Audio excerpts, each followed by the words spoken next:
But all right, well, welcome to episode 7 of the Bleacher Bums podcast. I am your co-host Cole Taggart. Tanner Schwartzbeck is across from me. Welcome. Definitely a sight for sore eyes for sure. I enjoy looking at you. A little podcast love here. Oh well, thank you, Cole. Brother, I've gotten used to sitting across from you. I like that. I think that's a good color right there for you. I mean, this is pretty much the going out. Is that shirt your right go-to? here. Is that your go-to? I mean, I've gotten a lot of compliments in this one. Okay, cool. Got a lot of compliments. Well, we are here with a good friend, Drew Stevens, owner of ESO Sports Performance. He's been grinding away for years now. He's had a goal in mind for a long time, and he's in pursuit of that goal, always working to be better. Glad to have you here on the podcast. Thanks, I know I've already had you on twice, but I wanted to feature you. You're worth the feature. I mean, Appreciate it. You're one of the most interesting men in the world, to say the least, with that nice little goatee, and a hell of a business to go behind it. So appreciate it. Those are kind words. That was a hell of an intro. That was a great intro for Drew Stevens, guest of honor today. And I was kind of talking to Cole and his dad a little bit at his house before we came over here, and I was just thinking to myself, like, you were pretty focused on like kind of where you want to get now. I just remember, we all grew up together. Remember, like, as far back as about senior of high school, we're all figuring out where we want to go to college, and you had the major that you wanted in mind. You wanted to go to kinesiology, correct? Yep. Was going to be the first step, and you were looking at places that had the best of that. So maybe give a little bit of background of yourself. I know, we all went to Broadrun High School together, but after that, went off to, college to, kind of pursue this thing. EMA, yeah. Well, so, yeah, let's see. We came into Broadrun, and they were at the height of their football program, just off a 2 state championships. So that was quite a culture, and I was introduced to the whole training world through Coach Dawson, who's now the head coach at John Champ. I guess he's the first guy that I credit with like why I chose, because I think he was just so good at making connections with people. As much as he was such a big and a loud dude, he was just like, I always felt so comfortable with him, and I like really respected him. And it was honestly really sad to see him leave that one day. It might have been our junior year. He had 1 year with Griff, and then he parted ways with him. I remember that. That was like a big deal. Yeah, I was really Everyone sad. was excited for him, though. Right, I mean, especially when you get a head coaching job like that. Of course. At a new high school in the area. And I didn't know for a while what I wanted to do. I was a little bit lost, and then it was a nudge from my mother where she said, look, Drew, like, you worked hard through the weight room, and that's pretty much what got you chances on the field. Because I'm certainly not just as far as baseline goes, I don't have all the athletic qualities.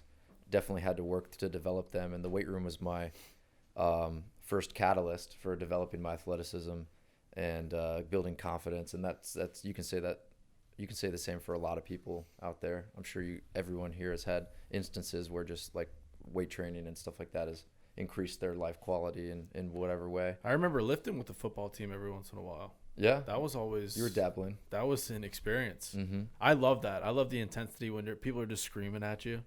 It's fun though. It's for real. Like it is a good time. It's a good lift. It's intense, and we didn't do that in baseball. We didn't lift in hockey. You know what I mean? And it was intimidating. 2009 when we're coming in, where we still put in CDs for our weight room sessions. Tyler Johnson in the weight room. Plenty of TJ Peeler. Oh, yeah. I remember they were like, and we kept this like.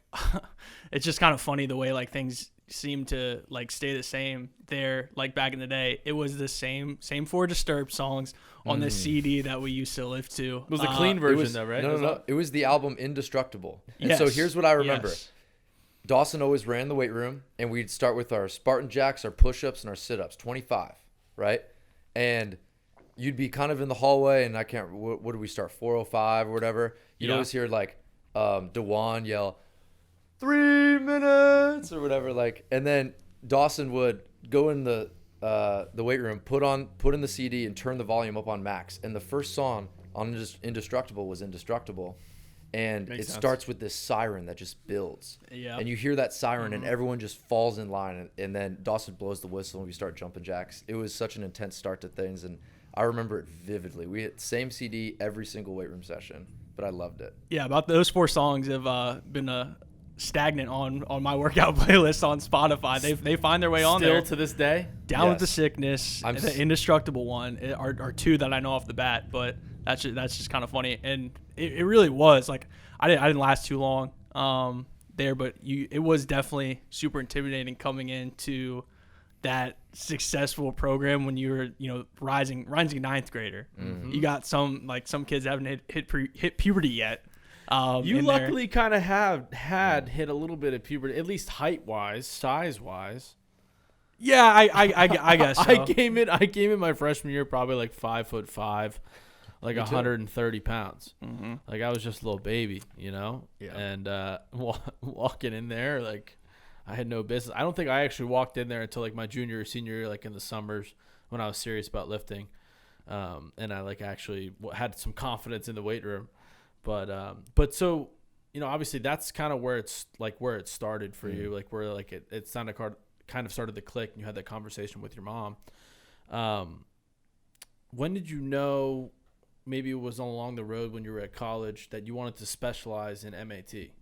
Because I know that's your specialization. That's what separates you from other sports performance coaches, and you're kind of in a niche there. Like, when did you know you wanted to do that? Did you know early, or was that something that kind of came on to you towards your later years of college? Definitely later. I didn't get exposed to MAT or the practice of muscle activation techniques until 2016 when I interned for Lansdowne Performance in Denver. Shout out Denver.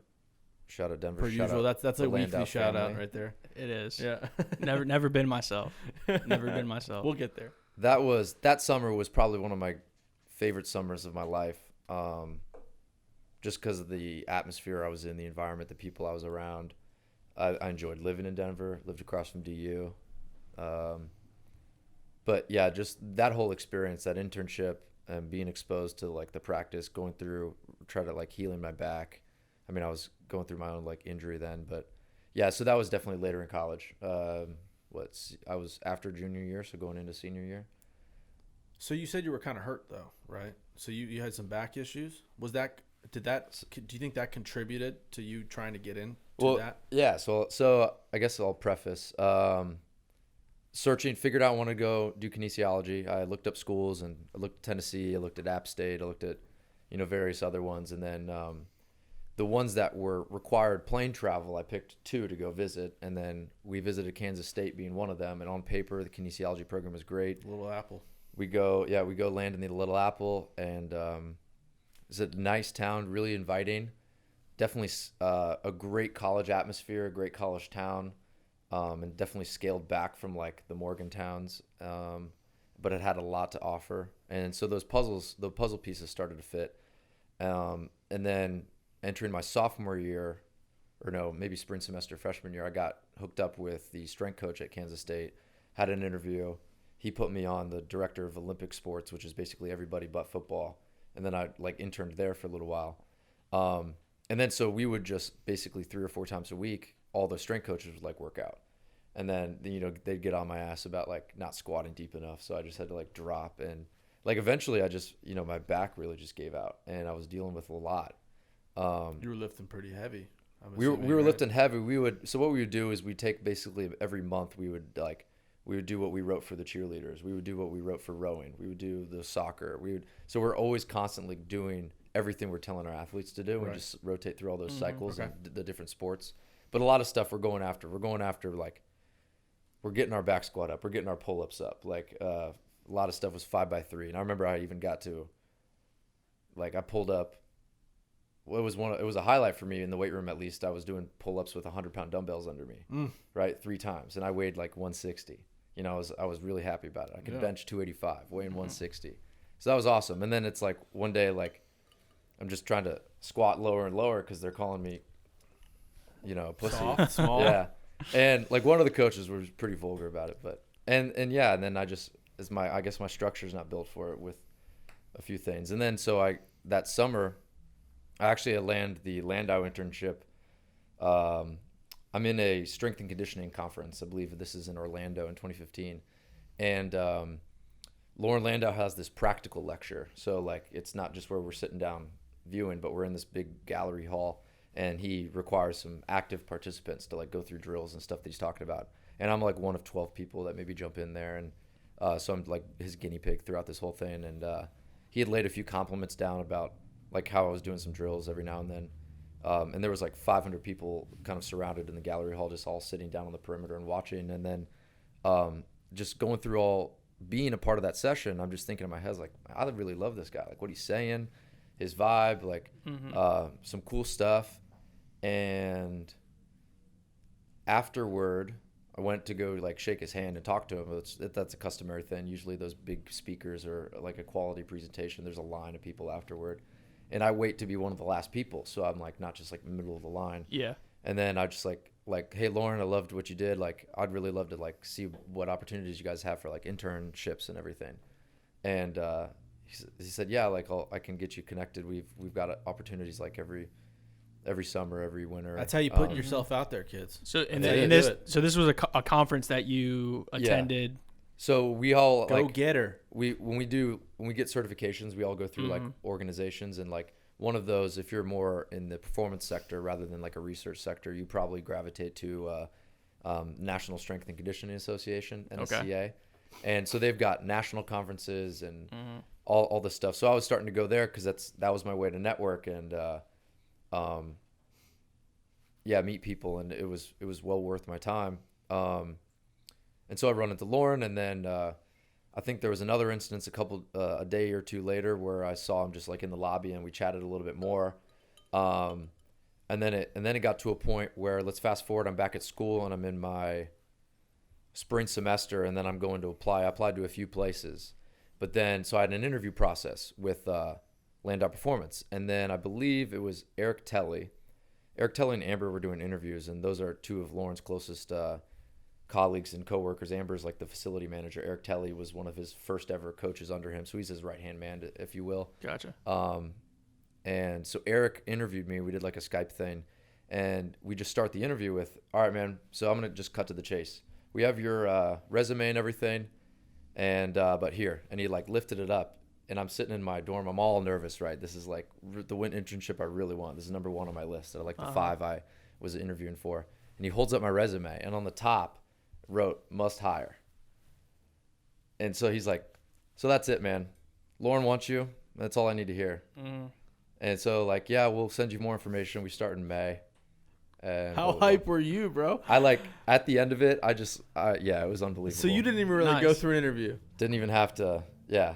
Wow, what an ego boost there. That's fire. In a way, in a good way. I mean, that's a good. I mean, I'm not like knocking you for it. That's amazing. Right. I could only imagine walking into an interview that you're super nervous for, top of your list. They're just like, yeah, we already hired you. It just like that would be just the biggest like tire pump. Yeah, I know. It's all you laid the groundwork at the conference basically. Yeah, it means you made a lasting impression. That's what I'm saying. He went out there. He strategized it. He's like, I'm not going to go front of the line. I'm going to be last.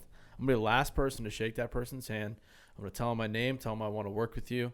And that's how you leave a lasting impression. And that's a great first impression. And it went a long way. It went a long way. Clearly successful. So obviously that was, I mean, correct me if I'm wrong. That was a really big turning point for you, was getting this internship.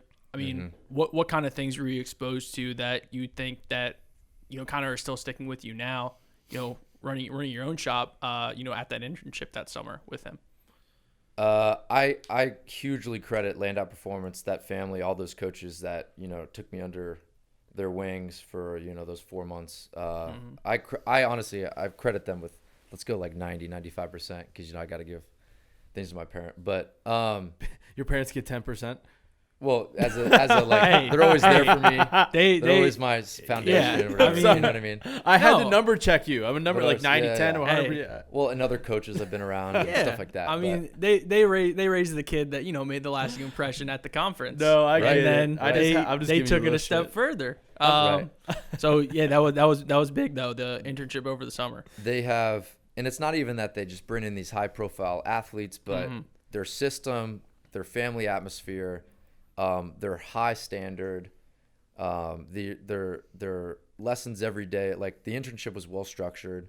The lessons every day of teaching me how to be more of a professional, teaching me about details I never thought were details, ways of coaching, like just they're not so unorthodox, but maybe you're just not thinking of things in this way. It's like, look, we all want to like show how much we know or whatever, but like, how about just shut up for once? Like trainers don't need to say so much. Like maybe just like nudge your athlete in a different way.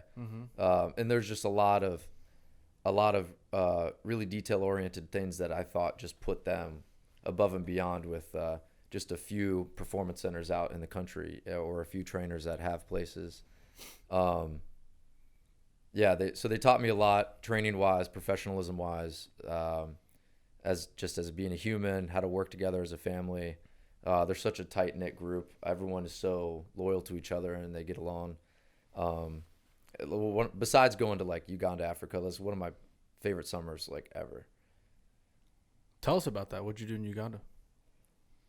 So I went, I was in 7th grade and then maybe going into 9th grade, 2 summers I went to like on some mission trips to Uganda, Africa with like the church that my family and I used to go to. Nice. I heard those were pretty popular. I've never been on one, but I've always heard great things. It's just like a mission trip where you just help with the communities out in Uganda. Yeah, there was an orphanage / primary school that Crossroads Church over in like near Stonebridge. Right. I think I know what you're talking about. Is that over by like is that by Trailside? It's Windmill across from Pool? Windmill. Windmill, sorry. Yeah. I mean, Trailside and Windmill are in the same. The Buffalo Wing Factory right near there. Oh my God, I'm so off. Trailside's over by Stonebridge too.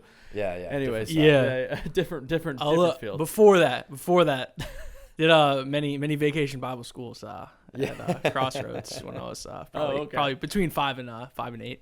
Gotcha. Yeah.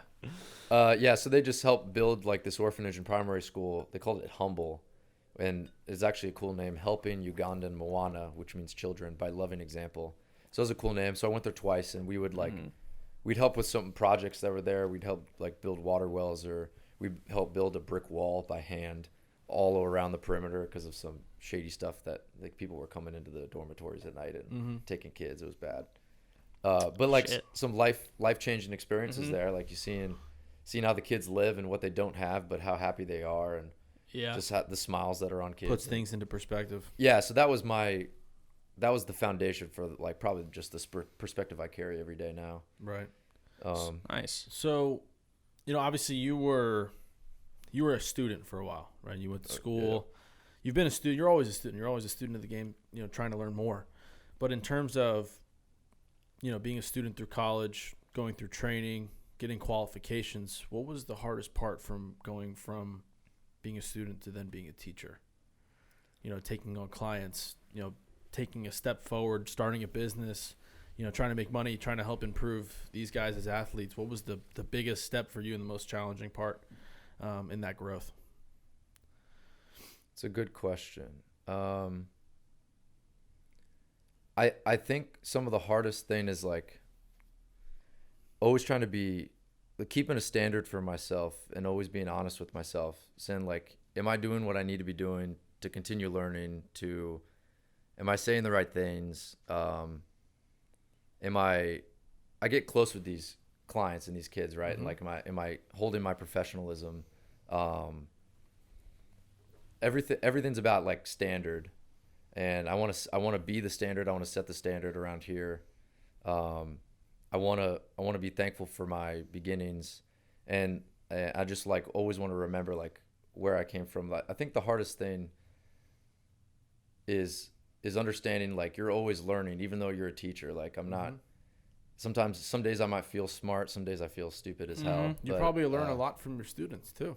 It's a two-way road for sure. Yeah, definitely. I can imagine. I mean, it's got to be it's an interesting feeling because they're kind of entrusting you and the resume that you've built up to help them improve. I mean, that's the name of the game, and that's definitely got to. I mean, I'm sure from knowing you, you don't really you don't take that lightly, and I can see the preparation that you put into really trying to deliver and make the end goal of improving these guys athleticism, mechanics, very seriously. That's cool. Yeah, no, I'm definitely up at night, like thinking, like, am I doing too much here? Am I keeping people healthy enough? Am I like, what's my process? Like, oh God, I talked way too much in that session today, or I said the wrong thing, and or you like weren't focused enough, or is like some days just being a critic of your own. Yeah, your own self? just being a critic and thinking, there's constant things. Like, as a simple recent example, there was with the 4 soccer girls I trained, they had a tournament one weekend, and we had I had a good session planned.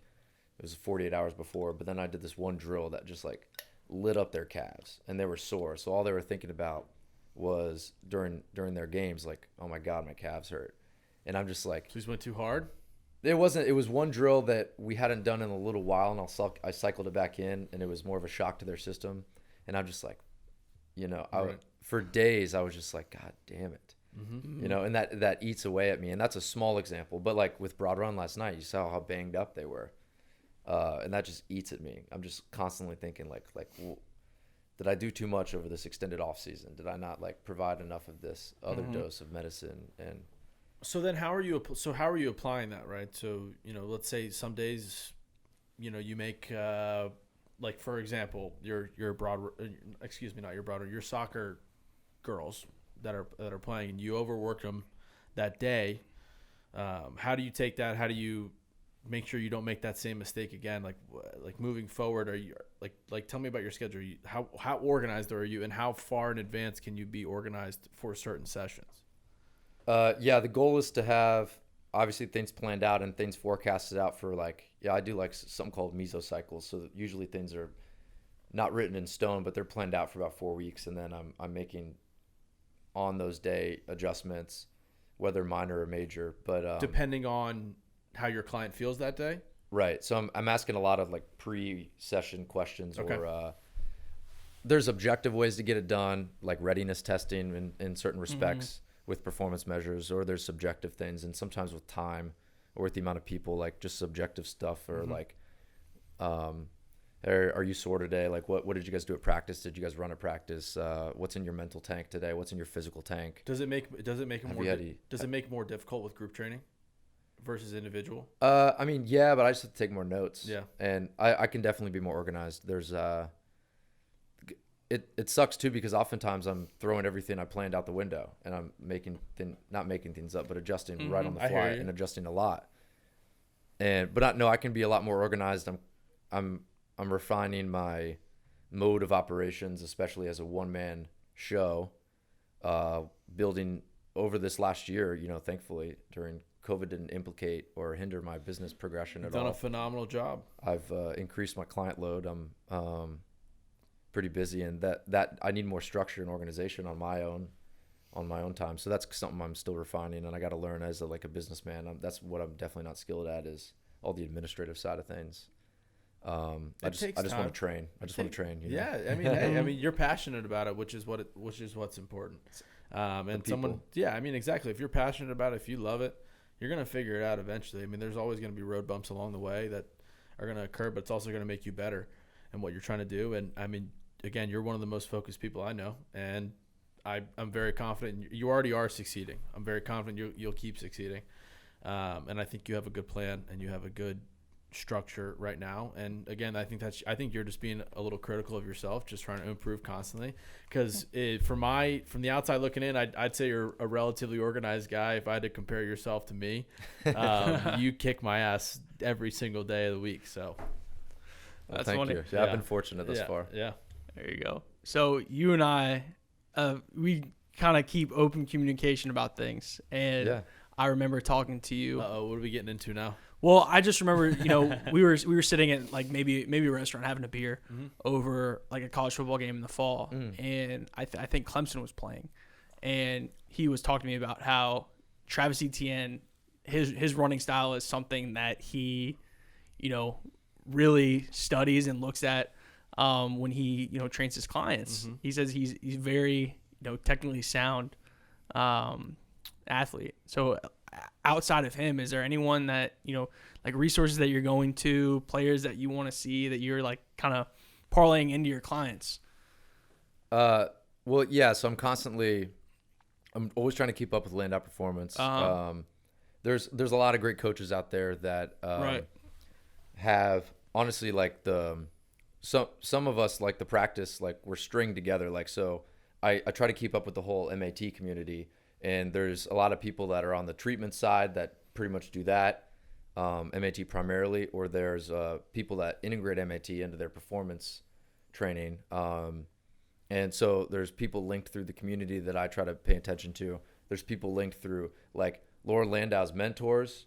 I'm trying to like stay up with them and like some of their content, and then I just like find through, I guess, the relationships I have or the other coaches that I know, what other coaches they're connected with, and I'm just constantly trying to peak. Like Lester Spellman I've been into recently. He's like a younger dude in California that's really developed a lot for coaches as far as digestible content and information for a lot of data-driven approaches. So he's been awesome. Like Pete Bomarito down in Florida, I pay attention to. There's a guy local here, Justin Kavanaugh. I mean, I can name more and more people, but yeah. So just trying to stay up to date. And it's honestly, I got to lock in my time for my own study time. Right. Yeah. Cause again, you're trying to learn more all the time. As soon as cause I was continuing through, I'm doing the MAT process in chunks, right? And I'm still very new into the practice. And I want to continue that and have it as an anchor or a foundation to what I do, especially years from now.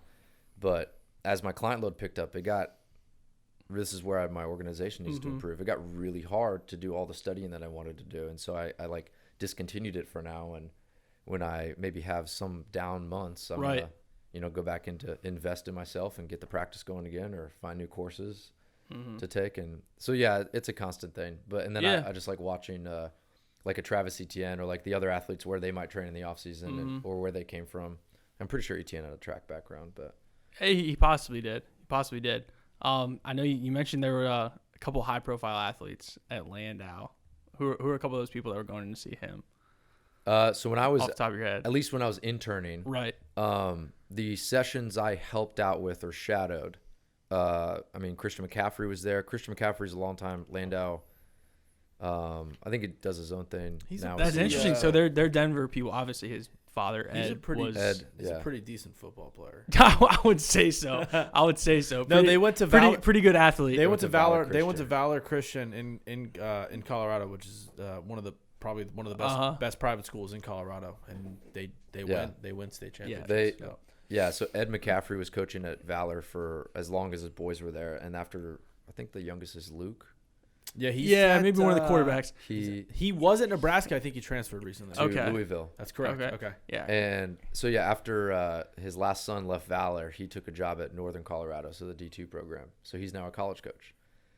Oh, Ed McCaffrey is. Yep. That makes sense because I think one of the sons has ended up there. He left Michigan and he's doing his graduate year at UNC, so he should put up some numbers. Yeah, I bet he does. Dude, Christian McCaffrey is so good, by the way. He's such a good athlete. Bro. And they say Ed was a great receiver and he was a hard worker. Nice. And they say they credit their mom for a lot of their gifts that they've been given. Because she was a track star, wasn't she? And played soccer. If you go look at maybe it is soccer. I might have misspoke about I think the she track. played 2 sports at Stanford. Like she was like close to Olympic level, I want to say. You'll have to recall me on who was in that draft class and where Christian McCaffrey got drafted, but I think he was like 11. Like 11.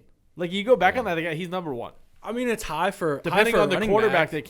that comes out of there. I don't really remember. I don't remember that draft. He's too well. Him and Saquon Barkley are going to have some phenomenal bounce back years, I believe, coming up this season. So I'm excited for that. Granted, I'm biased on the New York Giants side, and I'd love to see Saquon Barkley tear it up. But I mean, those two guys when they're healthy, I think they're 1 and 2 in terms of versatile running backs. I mean, we all know Derrick Henry's just a thoroughbred. Give him the ball 30 touches a game.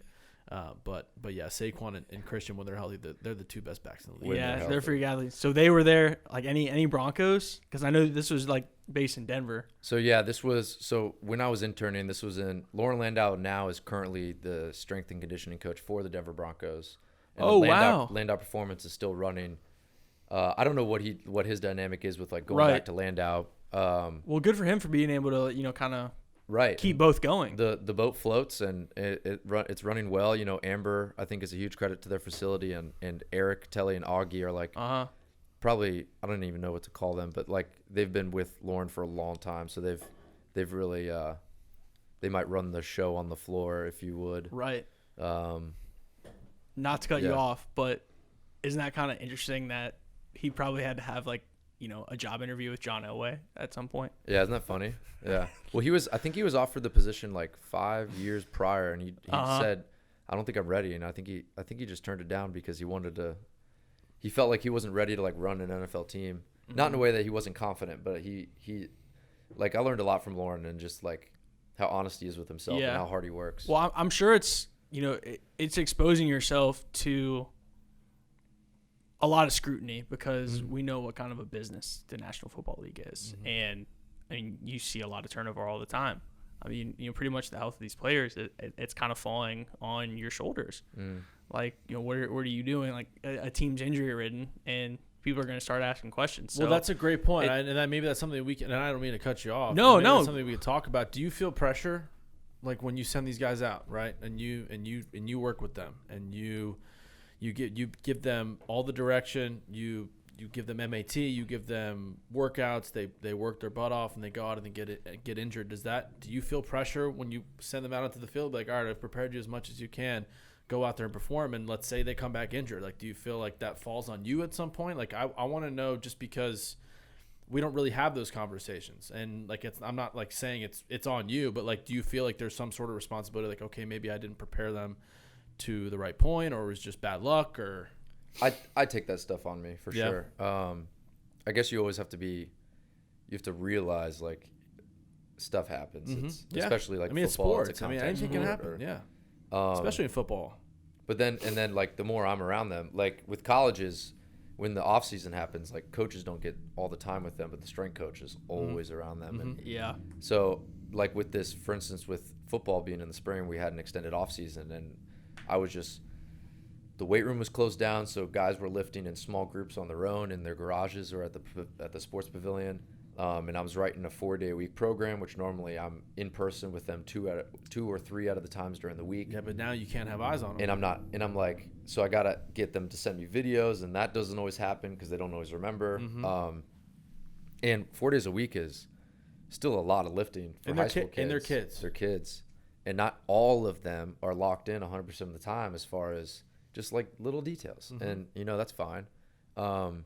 That's what you just have to like hammer down and teach them all the time, and share your expectations. Like, but yeah, so like a lot of that was on me. It's like I had to keep things simple.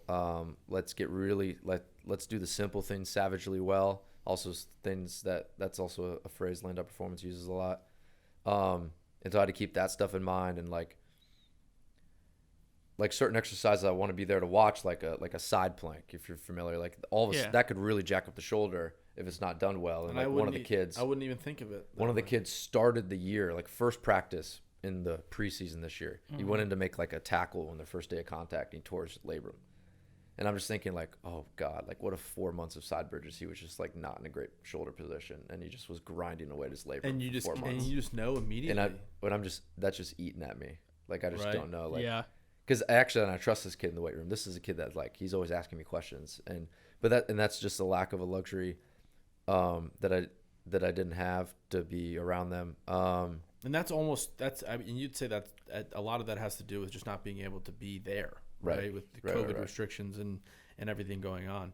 Then there was speed training. That's brutal. We had extra running this offseason.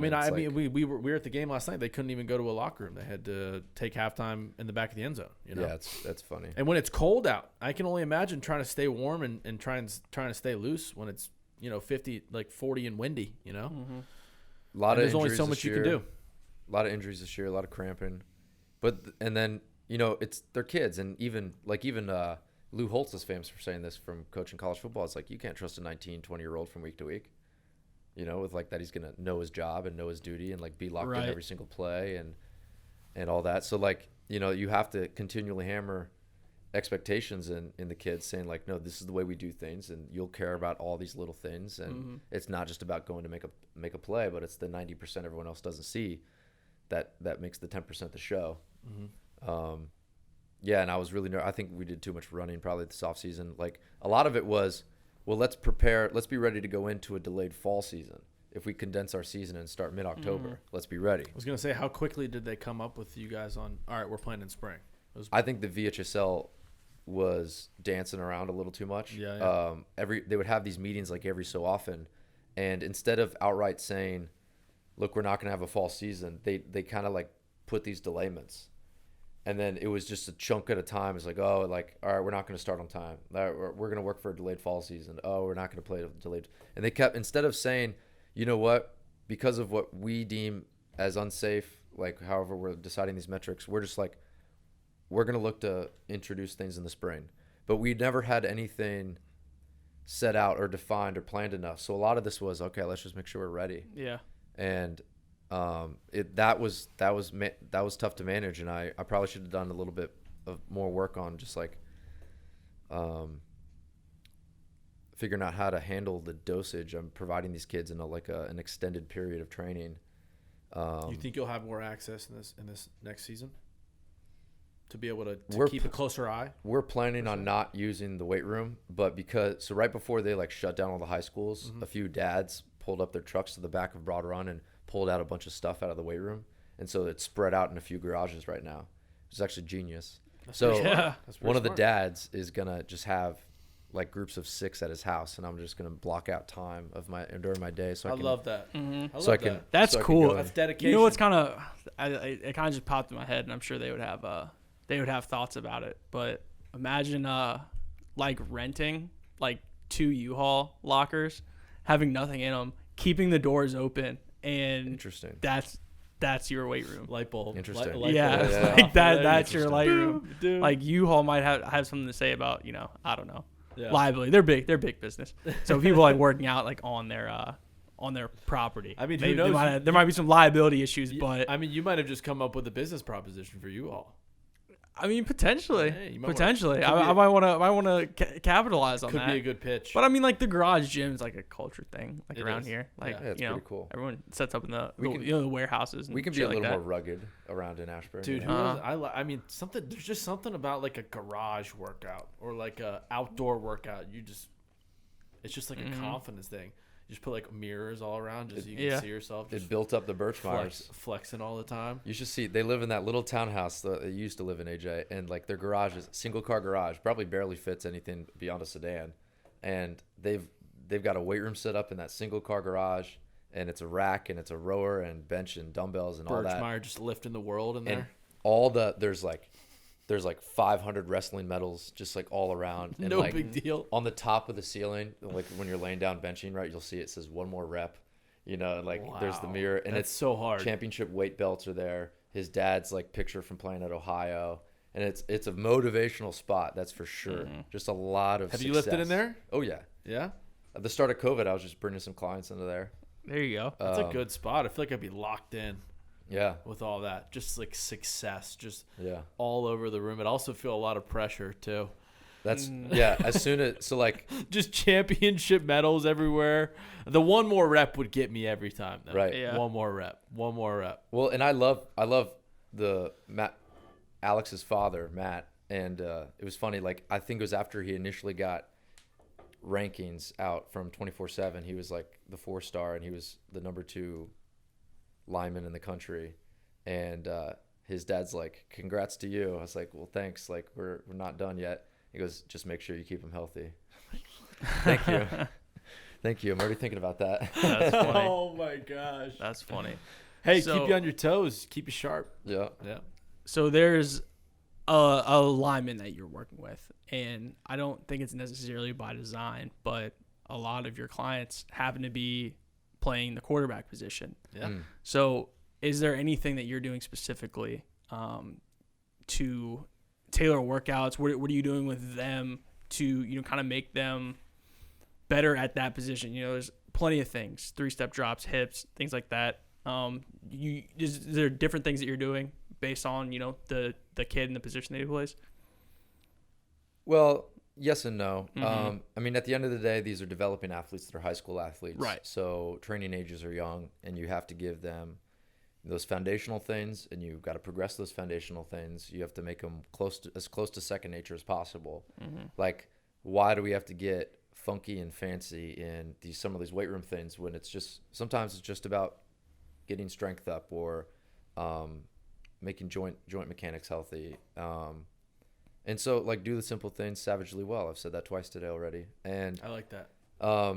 It's a great omen to just to kind of keep, and it shows, like, you're teaching the kids too, like, look, you don't need to chase after these stupid banded push-ups that Derrick Henry was doing with his hands floating on the band. It's like, there's no point to that. He's different too. All right. Yeah, but the risk versus reward is, what if his hand slips off the band and he smashes his face in the ground? That's a hell of a point. Why is that banded I never push-up? thought of that. And Why is that banded push-up going to help him so much? That's a sports performance coach thinking right there. Put his hands on the ground and put a chain on his back or something. I'm more so thinking clickbait viral shit. That looks great. You Well, know? right. Yeah, like, And then- the guy's a beast. But I mean, you put it into perspective, it's like that. It's like, yeah, this guy slips up once, he's got a broken nose and a messed up face, and he doesn't look so big anymore. Risk versus reward. A push-up is great, and there's a lot of variations to a push-up. You can load the push-up, and it's super foundational.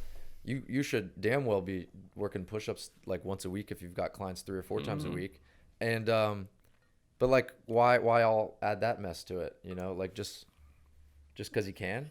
Yeah, because Drew is a part of, that community to where, maybe Cole and I will see that on to where we're like, man, this guy's a savage. But you got the small subset where Drew's in, be like, because I was at Tennessee the same time as Alvin Kamara, and he's someone that always seems to be on Twitter for doing some absurd kind of balance drills workout where he's got 1 foot on a BOSU ball and he's which, by the way, catching. That's what his best attribute. It's balance. so hard to knock him off. Yeah. But I've seen So you centered. see those people in the comments saying unnecessary. What he's just exposing himself to get injured. I'm sure that's where you and me differ from Drew.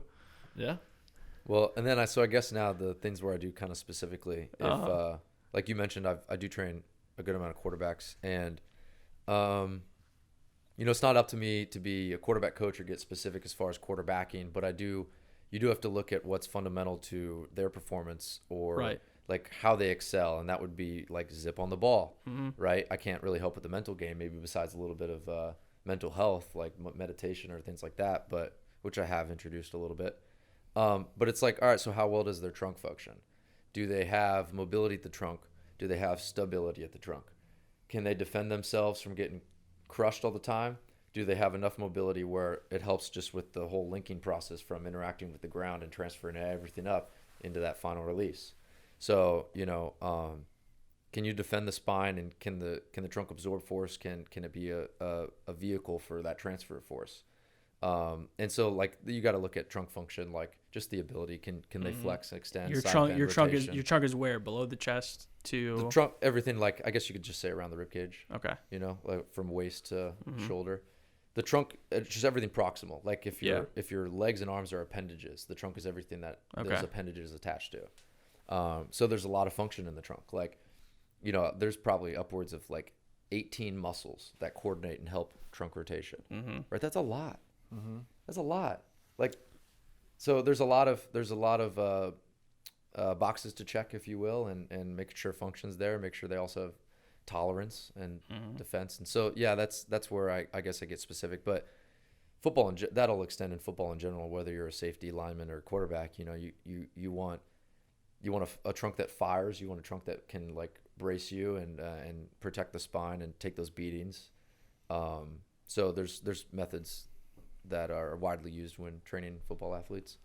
Yeah. So this is a little bit off topic, but it's definitely in your backyard. Muscle activation techniques. Obviously, you've come out to Denver. You've stayed with me actually when you've gone through testing. You've gone through getting certifications, and there's a guy out there on the PGA Tour right now that's doing some crazy stuff. His name's Bryson Deshambo. He has won a major recently. Didn't show out very well at the Masters, but he's hitting the ball a mile. He's doing MAT. He's getting stronger. I just want to hear your take on it. And do you think MAT is providing him with the ability to get that much stronger and that much more flexible to hit the ball that far. Have you looked into what he's doing necessarily? Have you looked into that at all? Yeah, I can a little more. So every now and then I'm peeking at like MAT's Instagram, and so Greg Roscoff is the founder and owner of MAT, and his place is headquartered in Denver. At the beginning of my internship, we were on like the second level of this building, and we had a door that connected Lansdowne Performance and MAT headquarters. And then during my internship, Lansdowne went through a transition and went to a place that was bigger 3 minutes down the road. Then Greg took over the rest of the spot. So now Greg Roscoff has that whole top floor, and MAT is very successful. And so, yeah, I can't remember exactly when Bryson started working with him, but he also Greg has taken over strength training. So MAT is great for. I was going to say, he's also consuming 3,500 to 5,000 calories a day. Yeah, he's eating probably just to support all the muscle growth that he's eating. Let's say he's never not hungry. A golf swing sounds like it would have some trunk in it as well. Well, that's why I brought it up, because it's a lot of Absolutely. trunk work. Totally. It's lower half, trunk, core, all that. Well, Right. and then so MAT is great for again, like checking those boxes. It's honestly He said it's a secret system. weapon. That's what he called it. Secret sauce, secret weapon. Those are phrases commonly used. So it's great just to check in with your system, right? One of MAT's sayings, or a thing I've heard Greg say a lot, is like, at MAT, we don't care what you can do. We care about what you can't do, because that's what's breaking you down. And so a lot of times the body's just the master compensator, right? And compensation can be good and can be bad. Ultimately, it's what makes humans human, and what makes humans special.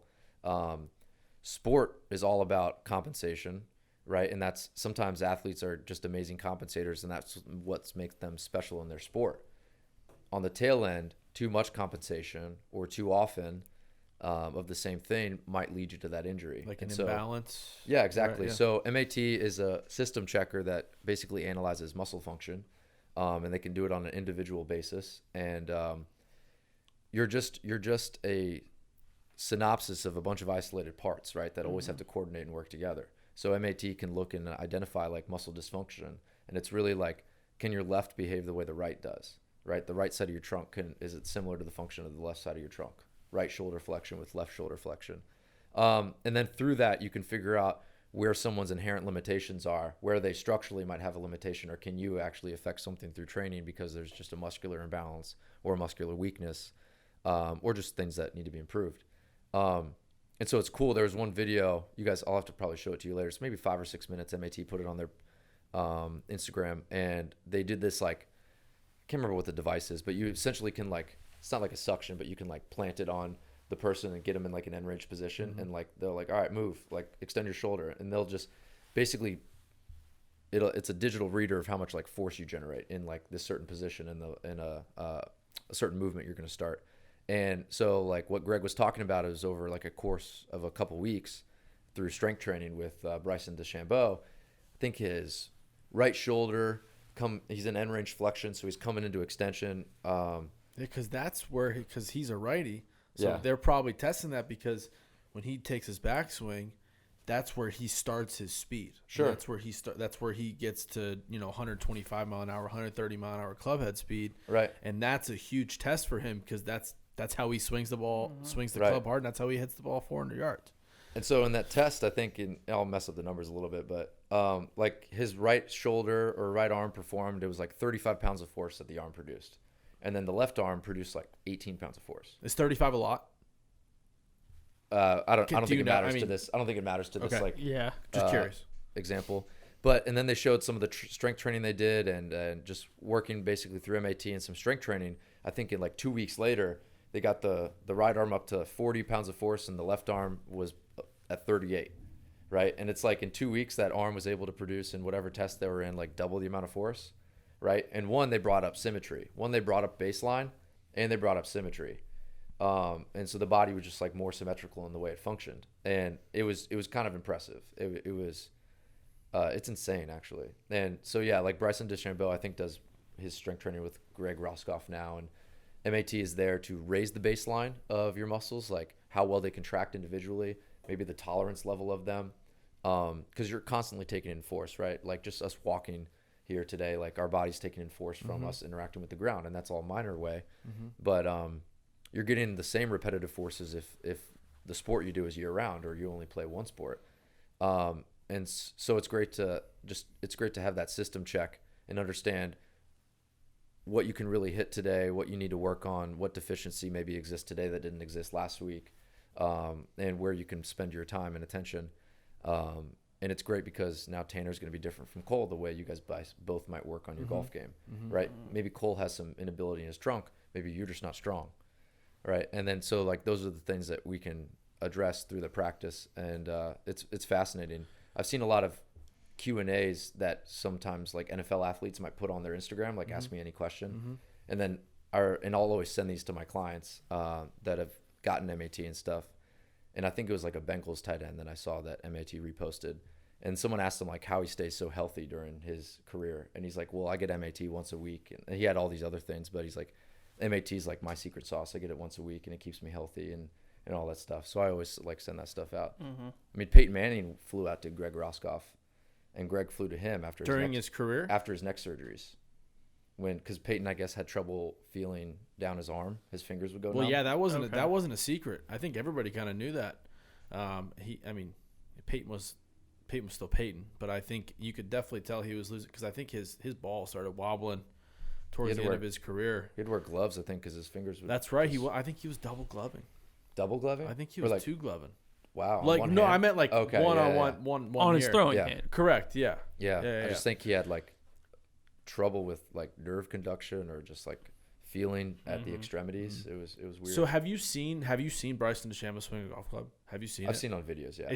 He has so much power. It's intense, right? Yeah. It's intense. Okay, so looking at that golf swing, I know you're not as well versed in the golf area, but you're working to get there because you want to be diverse in terms of being able to take on athletes from every area. Yep. So when Tiger Woods was on the scene, he was swinging very hard, very, very hard. And people were like, I worry about his back, I worry about his knees, and they were right. Yeah, they were right. He's had multiple back surgeries. He's had knee surgeries. Now you go look at Bryson DeChambeau's swing. Granted, he's got a whole nother element of MAT. It's just the fitness world has just taken another level in terms of taking care of your body, eating the right things, stretching, data. MAT, all of that. And he's very in tune with that. Do you worry about him and his back and his knees, even with the utilities that he has now, and how hard he's swinging, and that front knee when it straightens out and he swings as hard as he can, and his lower back? Do you still worry with his longevity, even with the utilities that he has? Right. So the key there is tolerance, and like, can the body withstand what I'm doing while I still work it and while I still train it? Because he is pushing it to a whole nother limit, like a whole nother level. The nice thing about with the process that MAT brings is you're constantly checking the system, and so you're always honest. Like as a practitioner, if I'm evaluating AJ on my table, and he's with me frequently, and I know he's here because he's got a certain issue. I know that because of the system that Greg has presented and like teaches, that you always have to just the test is on the evaluation makes you honest. Like you're not out there like, oh, I know AJ has got a problem with his hip, but maybe today it's like his right shoulder is messed up, or his like left ankle is just like not there. And so I mean, the body's an interconnected system. So just because you know where the problem is, or where the pain is, doesn't mean you know where the problem is. And so things.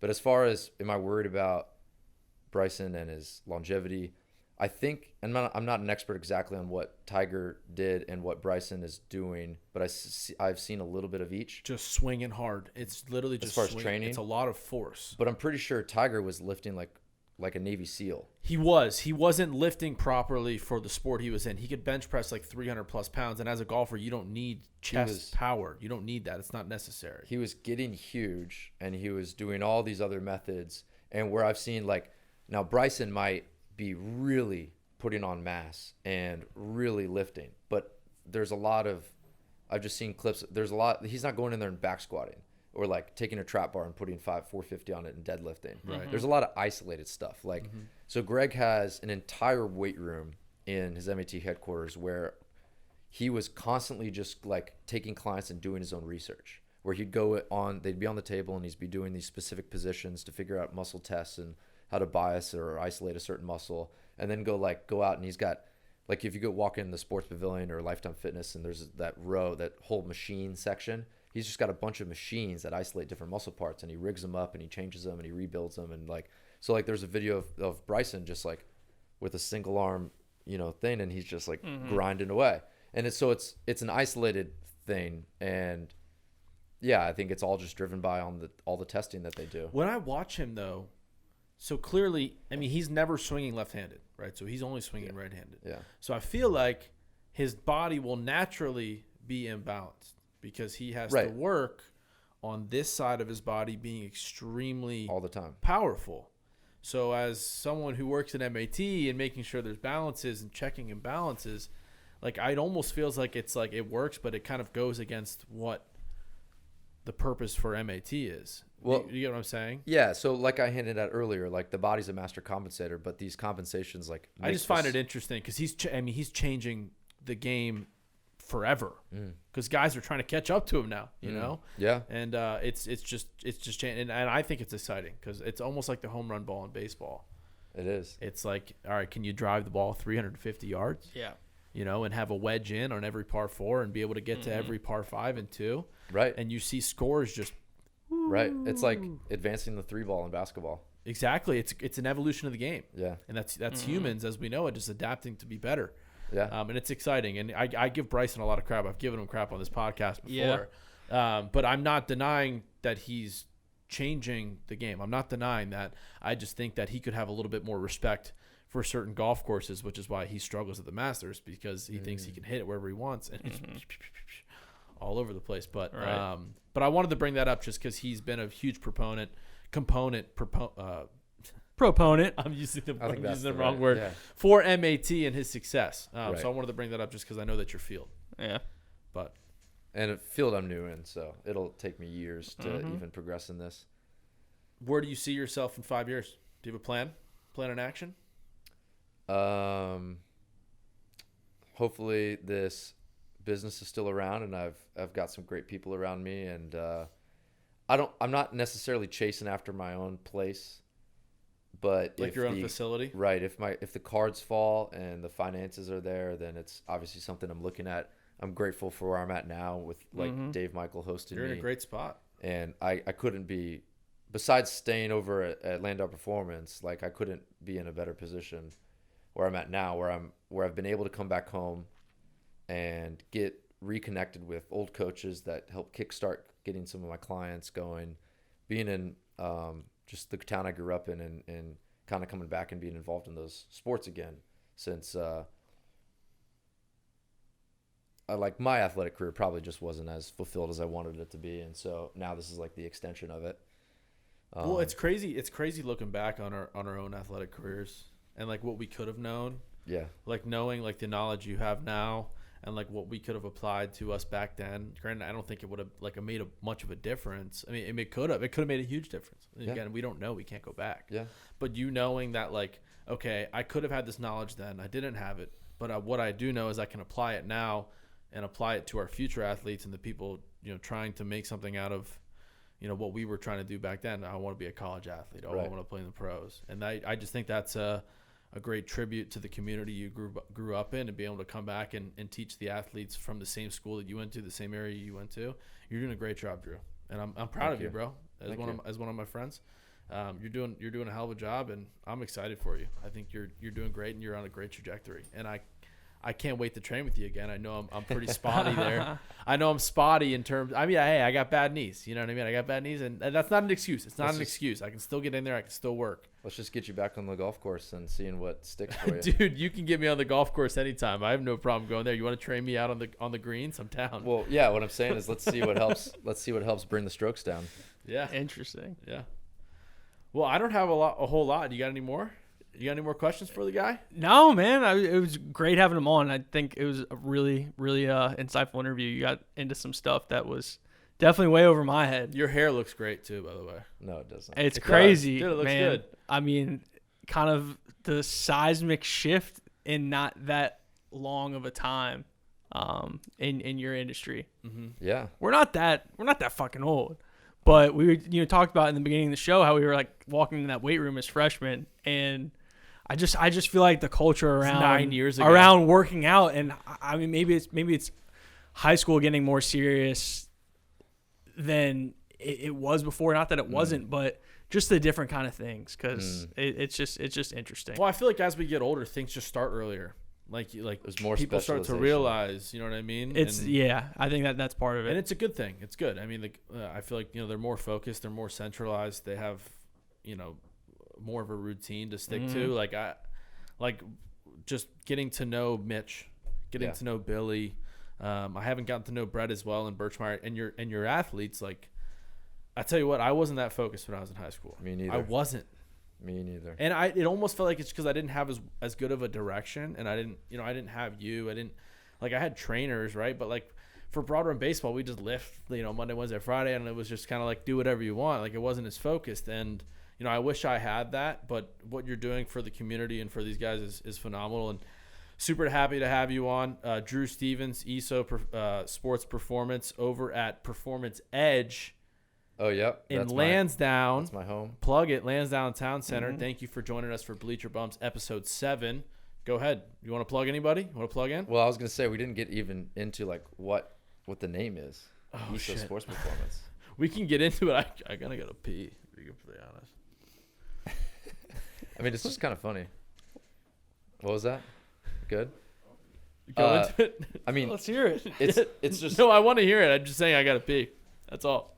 no. It's just weird because it's a different name and people are like what's ESO? And it honestly, I didn't put any thought into it. One day, maybe it was just the setting I was in, but I was like in Spain and I was staying on a mountaintop for like a week at this like retreat center. And because I guess maybe my Latin background in high school, which that sucked, but Latin. like I'm thinking of the word like esophagus or esoteric or like whatever, and like you learned like the prefix ESO means within, and I thought it was right in line with a training environment or the field of training that just isn't touched on is like the mental aspect of being a committed athlete, being someone who's honest with yourself to always stay driven and always making the choices that might be acute sacrifices or in the moment sacrifices, but long-term investments. And so like I picked ESO and I chose sports performance. And ESO, so like my slogan is it starts within. And so one of my goals, I guess, is to appreciate like everything currently is about like the physical body, like how big can I get, how fast can I get, how fast can my 40 be, but how well am I taking care of myself and how well do I respond to adversity, and how am I taking care of myself internally? Am I respecting myself enough to like keep this going long term? And so I want to pay homage to like the mental aspect of this. Yeah. And so I've tried to have that as an element, and I think it's actually just a really cool slogan and an aspect for a company. And I'm actually really glad you brought that up because now that I think of it, I think that the ESO, it comes from within. I think that's a testament to your athletes too, because exactly. I see that in every single one of your athletes. They can go in and they can show up every day, they can go through the motions, but they don't. They do things outside of. They're focused. They're extremely focused. They're in contact with you all the time. How can I get better? Like the guys that go off to college, like Mitch, for example, he's out at Wake Forest, but he's always in touch with you. Yeah, you guys are always communicating, and I love how that relationship will probably last forever, and for however long he plays sports or forever how long he's just trying to stay in shape. Yeah, he'll always be a resource for you. And again, like kudos to you for instilling that into your players and to your students, and it's gone a long way, and it shows. You have a great resume, and it's only going to get better, and I'm super excited for you. Thank you. Yeah. Awesome interview, man. Appreciate it. Thanks for having me on. And before you guys go, just hit that subscribe button. Super easy. Again, I'll go off on a rant. It literally takes 2 seconds. You make a YouTube channel. doesn't take very long either. But hit subscribe, comment, like. I see AJ smirking over there because he knows how easy it is too. But yeah. Watch the whole interview. Watch the entire interview, the whole thing. If you watch it, you get a special prize. $3,000. Definitely not three. I'll give you some Dogecoin. We'll help you invest in some Doge. Doge to the moon. To the moon. To the moon. All right. Well, we are signing off from T-Pow Studios. Y'all have a wonderful day, and I gotta pee. Adios. Thanks for listening. Thanks. Thank you.